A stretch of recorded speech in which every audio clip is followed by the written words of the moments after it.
مرحبا بكم مشاهدينا الكرام، سعيدة بلقياكم في نشرة الأخبار هذه.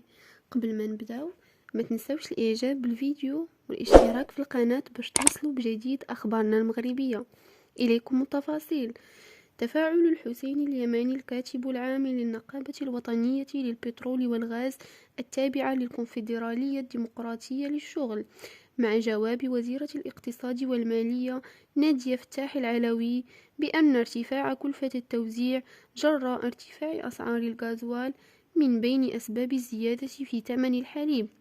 وقال اليماني أن اعتراف وزيرة الاقتصاد والمالية من انعكاس ارتفاع مادة الغازوال على أسعار الحليب هو بمثابة إقرار بمحدودية وضعف جدوى دعم الغازوال الموجه لشركة النقل.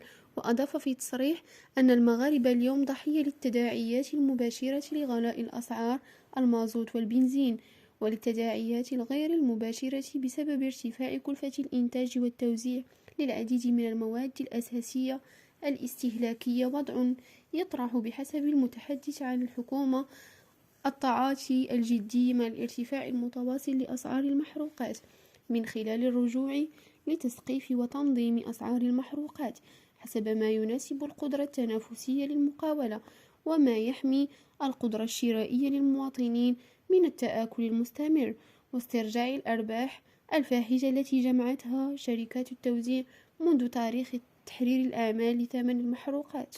والسلام عليكم.